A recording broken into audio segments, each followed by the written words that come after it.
Tonight, American students have a chance to learn about international culture. Plus, international students have a chance to participate in an American holiday. Stay tuned. Troy TrojanVision News starts now. From the High Definition Production Center of Troy University's Broadcast and Digital Network and Troy campuses around the world, this is Troy TrojanVision News. Hello and welcome to Troy TrojanVision News for November 19, 2014. I'm Jordan Elston. And I'm Haley Greathouse. Thank you for joining us this evening. Food, clothing, art, and music filled the activity squad earlier today as international students shared a bit of their culture as a part of International Education Week. Sarah Singletary has the story. International Education Week continued Wednesday afternoon with the Explore the World event. Countries from around the globe are represented through food, art, clothing, and music. One international student tells us what she hopes to bring from her home country to America. So we're kind of trying to bring the festivals, the food culture. I've seen a lot of Americans loving Indian food. So the food and the dress, you know, what we wear, kind of basically all what we are. We're trying to bring it over here. The purpose of this week is not only to expose students to other cultures on campus, but to also educate them on opportunities to study abroad. International Student Services Dean Darlene Schmoor Stewart tells us what she hopes students gather from this week. We hope some of these events give American students a flavor of what they can experience, both by engaging with international students here on campus and looking at opportunities of going abroad themselves. The Troy University student population represents 75 countries worldwide. One student tells us what's so interesting to her when it comes to international education. I think it's awesome how no matter what differences we have, we can come together and, you know, interact and make friendships and just share our cultures and really get along as one, which is why I think Troy University is so great. International Education Week is a national holiday celebrated on university campuses across the country. Sarah Singletary, Troy TrojanVision News. For anyone looking for another opportunity to experience Troy's international culture, they can attend the annual ISCO Festival tomorrow night at 6 in the Trojan Center ballrooms. Tickets for the event can be purchased at the ISCO table in the Trojan Center food court or at the door if still available. Freshman Forum joined with the international students Tuesday night to give them a feel and a taste of a traditional American Thanksgiving. Victoria Bailey has the story. Turkey, stuffing, and pumpkin pie are all makings of a good old-fashioned American Thanksgiving, and Troy University's Freshman Forum shared a little taste with our international students. So we're having an international student Thanksgiving dinner for the international students. It's an event we do every year, hosted by Freshman Forum. So we have these guys come and just have a traditional Thanksgiving dinner.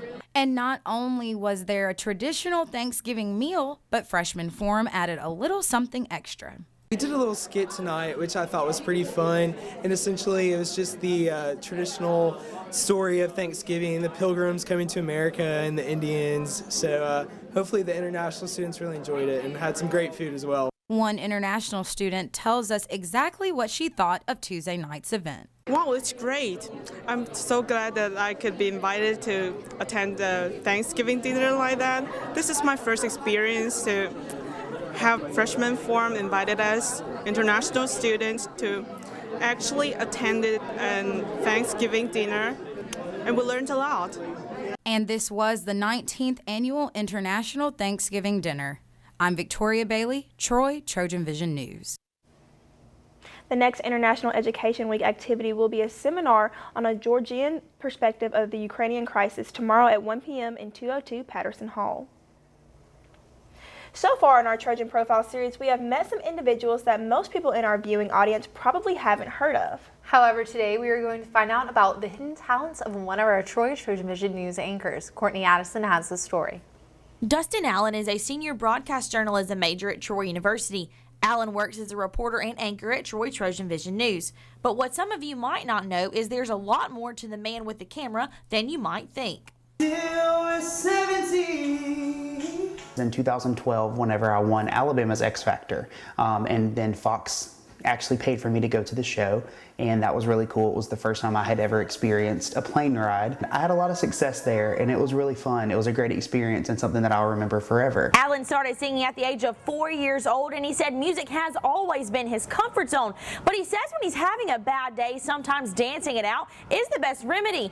And what song does he like to jam to? It's probably Party in the USA by Miley Cyrus. It's a little cheesy, but that song really just, it's very uplifting, and it just puts me in a great mood.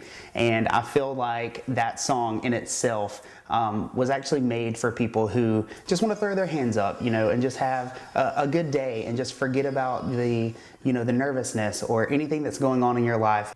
Alan will graduate this December, and he says if he could go back in time, there's one piece of advice he'd give to himself. To not be afraid to really just express yourself and be who you really are and what you want to be, and not to let anyone stand in your way. A few of Alan's friends say he always knows how to make people smile.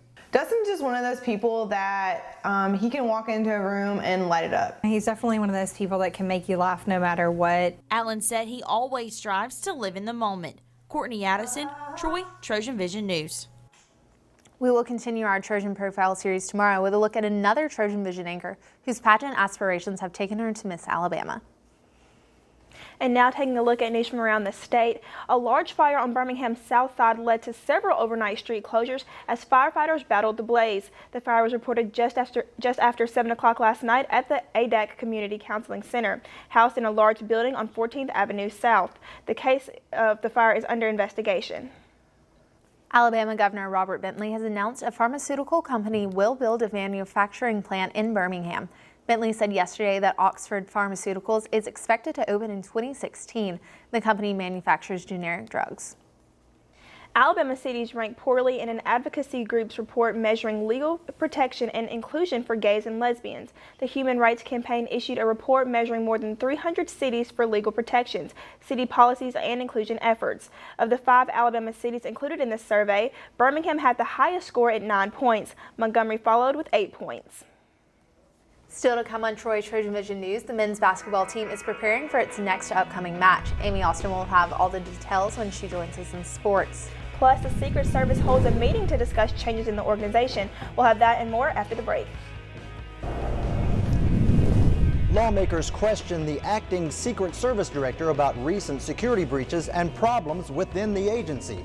I'm Craig Boswell on Capitol Hill. That story coming up. Do you like this top? It's so gay. Really? Yeah, it's totally gay. You really shouldn't say that. Say what? Well, say that something's gay when you mean it's bad. It's insulting. What if every time something was bad, everybody said, "Oh, that's so girl wearing a skirt as a top"? Oh, you are. Those are cute jeans, though. When you say that's so gay, do you realize what you say? Knock it off. We are America's swim team, united by goggle marks, dry skin, and webbed feet. Separated by seconds. Bound by friendships. We have superhuman powers, superhuman lungs, superhuman strength. And we love that after the chlorine wears off and the water drains from our ears, we are still America's swim team. I am. I am. I am. I am. I am. We are America's swim team. Now, the latest in Trojan sports on Troy TrojanVision News.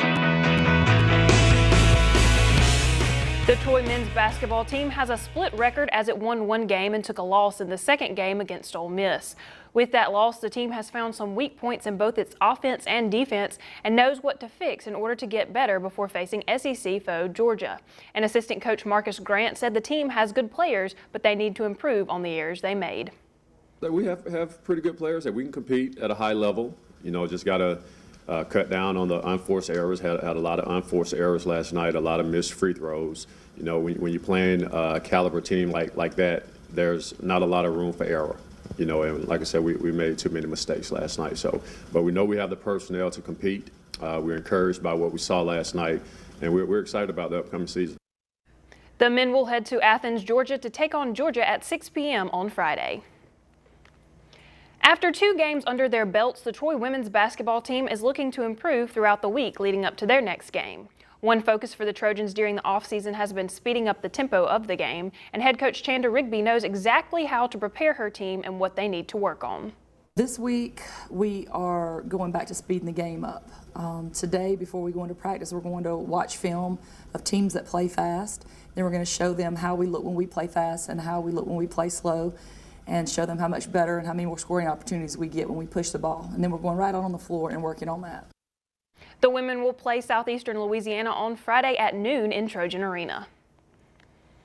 The volleyball team has been struggling to shake its 17-game losing streak. This past weekend, the Trojans were not able to come out victorious, but different players were able to gain some experience. Freshman players such as Avalon Nero were able to gain experience on the court for their first collegiate games, and head coach Sonny Kirkpatrick said this is helpful for those young players to gain experience for their future years as Trojans. It's all about experience, and we had a couple seniors on the floor, but the majority of our team are really young players. We started a couple freshmen and had a couple sophomores and a couple juniors in there as well. So anytime you can get your younger players experience, it really helps them out going into their future careers here as Trojans. The volleyball team will take on Georgia State this Friday in Atlanta, Georgia, beginning at 5 p.m. The Trojan women's golf team are the defending Sun Belt Conference champs, but there's one member of the team that battles more than opponents on the course. Colin Cahill explains. Being a Division I student athlete isn't easy, and in most cases isn't for everyone. But on Troy University's campus, Langley, Illinois is doing that and more. SAC's been a wonderful opportunity. It's opened so many doors. It's led me to relationships that I've built with faculty members in the athletic department. It's led me to other relationships with athletes that I've met. I've learned so much from other athletes about how they go through their daily lives. A leader on Troy University's women's golf program, Benoit understands what it takes to be a leader on the course and off of it as well. I kind of feel like I always tried to just lead by example. It's different, I think, coming in with 5 girls that are all the same age as you. We have 4 seniors now, 1 redshirted, and all of us have our own leadership roles, but I feel like I still tried to just lead by example. Probably the most impressive thing about Benoit is the daily battle she has with fibromyalgia that has limited her to just playing golf at the Division I level. I've always said that God gives his toughest battles to the strongest people, so I try to look at it that way. Definitely, I have to do a few more things than I think some people have to do as far as health and keeping my body ready to perform at the high level of being a college athlete. Going into her 4th and final year here at Troy University, Langley, Illinois has many different tips for future athletes. The biggest thing that I would like to share with other athletes is to not stress out. I'm a type A personality. I'm a perfectionist. I think to be a golfer, you somewhat have to be. Benoit also had one last bit of advice. Cherish the moment and to enjoy it and relish in it and have fun. And then lastly, make sure you get your sleep, because sleep is the key to life. Colin Cahill, Troy, TrojanVision Sports. Benoit and the rest of the women's golf team will return to the course in February.